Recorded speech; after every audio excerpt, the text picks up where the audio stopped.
Everybody, Martyn at Flicking Feathers again, and I'm tying another wet fly. This is the French Gosling. As always, I'll put a materials list in the description, along with a link to the Patreon page if anybody wants to support the channel, get access to the members only content and be entered into the giveaways. So I've got my hook and my vice. It's a size 10 B175, but you can tie this in a B170 if you prefer the lighter hook. On flies this size, I'm not that sure that it makes a great deal of difference, but it's up to yourself. And I've run on some Uni 8/0 in brown. We'll tie in the tail. Now the original tail is brown squirrel tail, but I don't have any brown squirrel tail, so I'm using raccoon. It's similarly stiff hair, and it's brown. It's a nice. It's actually quite a nice colour for the mayfly tail. The dark brown of the raccoon. This stuff's a wee bit light.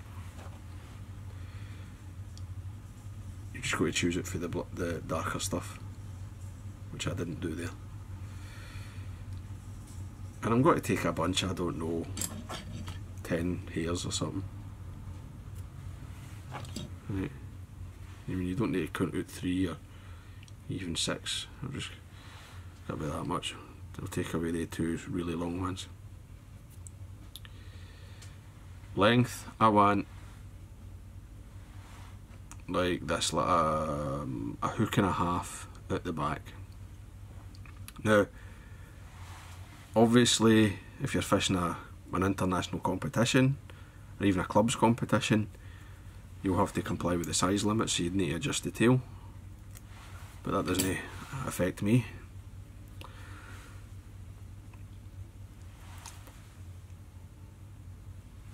Just get that out of the way. Now the rib on the fly is brown thread, and although I'm using brown, I'm going to take a separate strand of 140 UTC and dark brown, and I'm going to fold it over my thread, catch it in, and then I'll catch in my body material, which is some natural raffia. Got to wet it. Now this is half a strand, right? I've split the strand lengthways. It's dead easy. You just rip it in, you just unfold it and then rip it in the middle. Just guide the split the length of your working piece, and I'll tie that in, and then I'll just bring my thread back up nice and tidy. Gives you a nice bed. I mean, it's not super important on this fly because it's raffia, no tinsel or floss, but it doesn't do you any harm to have a neat underbody. I'm just going to wind this forward, overlapping the turn slightly.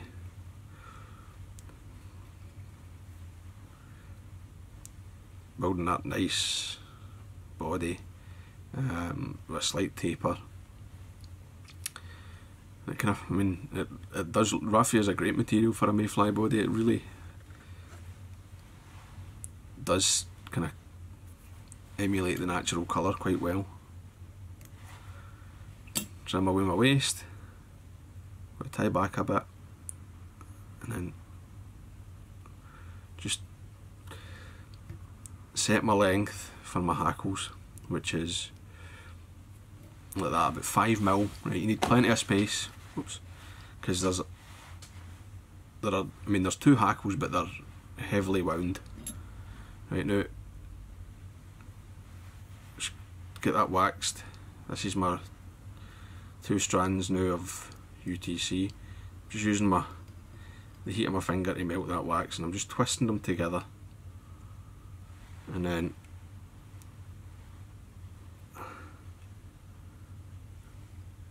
winding my rib up. As usual, at 4 or 5 will get you up, and nice and tight. Come across your thread. You can fold it back and it will never come loose. Trim it away. First hackle is a red cock hackle, and you want quite a long, you want your hackle to be quite long in the fibre. That's alright. You're looking, you want the hackle to be coming to the back of the hook basically, and you want enough feather that you can get quite a few wraps as well. So offer that in with a good side facing myself, and then fold it as you go. Just double the hackle with every turn, and keep the turns nice and tight, close together. You know, want these to be in an open spiral.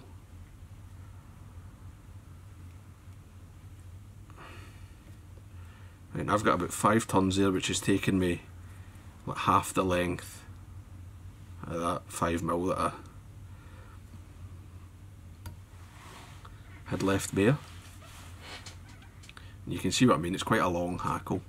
Comes kind of to the back of the hook, nearly into the tail. And the front hackle is olive, and obviously it's also going to be a nice long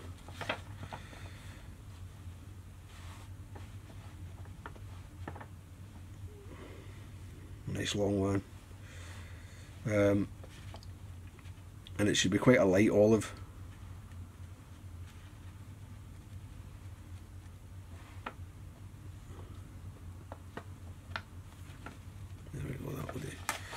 Now this is, it's actually a saddle that I'm taking these off. It's the back of the saddle, just because it's the best colour I've got for this fly, and it's quite a henny cock feather, but I don't mind that. Those turns are red, offer a bit of support, and then even though this is quite a soft cock hackle, it's still got a bit of structure. So I'm just folding back the tip because the stem's nice and thin. Snap it away. And then the same again, I'm just going to fold this as I go.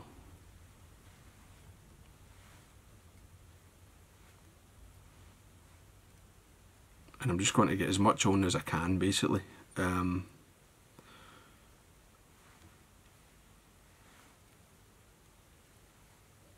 just filling that space and building up a nice heavy collar of hackle. Now I don't think I can get any more on, so I'll come across my thread, 2 or 3 wraps, fold everything back,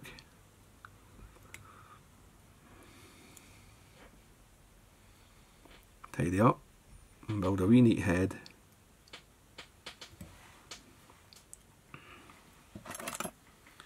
And then whip finish.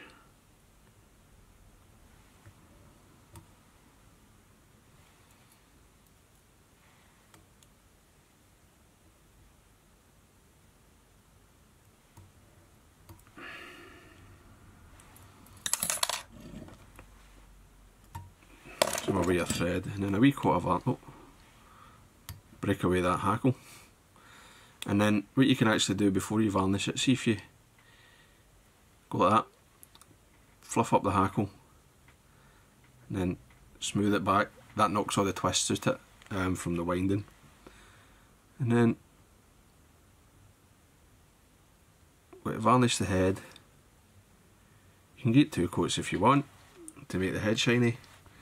Look, this is less noticeable with a brown thread than it is with a black. But make sure you don't touch the feather. Right, I just brush over the eye and let the brush push the varnish onto the thread wraps, and I clean the eye with the needle.